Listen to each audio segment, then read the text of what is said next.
வணக்கம். ஓபிஎஸ் அவர்களுக்கு புதிய பதவி அதிர்ச்சியில் எடப்பாடி பழனிசாமி அவர்கள் மீண்டும் திமுக ஆட்சி அமைக்கும் முதல்வராக ஸ்டாலின் அவர்கள் பொறுப்பேற்பார். ஓபிஎஸ் அவர்களுக்கு சபாநாயகர் பதவி வழங்கப்படும். ஏற்கனவே ஓபிஎஸ் அவர்கள் திமுகவில் இணைவதற்கு முன்பாக ஒரு முக்கியமான அறிவிப்பை ஸ்டாலின் அவர்களிடம் தெரிவித்தார். நான் உங்களது கட்சியில் இணைவதற்கு தயாராக இருக்கிறேன். திமுக வெற்றியடைந்து ஆட்சியை அமைக்கும் பொழுது சபாநாயகர் பதவிதான் எனக்கு வேண்டும். அமைச்சர் பதவி எனக்கு தேவையில்லை. எந்த இடத்தில் என்னை அவமானப்படுத்தினார்களோ, எந்த இடத்தில் சட்டமன்றத்தில் என்னை வெளியேற்ற எடப்பாடி துடித்தாரோ அவர் என் முன்னால் நிற்க வேண்டும்.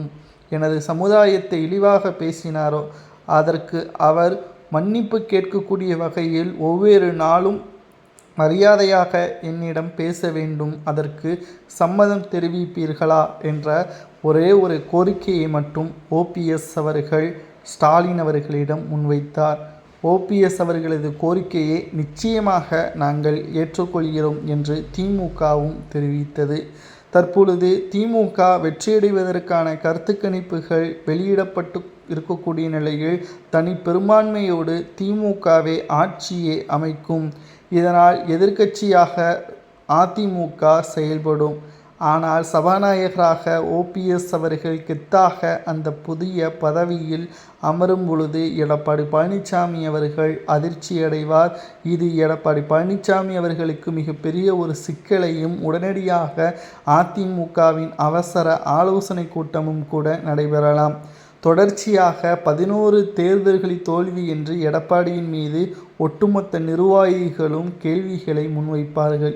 தலைமை சரியில்லாத காரணத்தினால்தான் தொடர்ச்சியான தோல்விகளை நாம் பெற்று வருகிறோம். உடனடியாக தலைமையை மாற்ற வேண்டும் என்ற முடிவிற்கும் ஆலோசனை கூட்டத்தில் முடிவுகளை மேற்கொள்வார்கள். இது எடப்பாடிக்கு பாதகமாகவும் ஓபிஎஸ்ஸிற்கு சாதகமாகவும் மாறும். எப்பொழுது ஓபிஎஸ் அவர்கள் அதிமுகவில் இருந்தால் தோல்வி என்று எடப்பாடி கூறினாரோ அன்றைக்கே அதிமுக தவறானவர் கையில் சென்றுவிட்டதாக மக்களை நினைத்தார்கள்.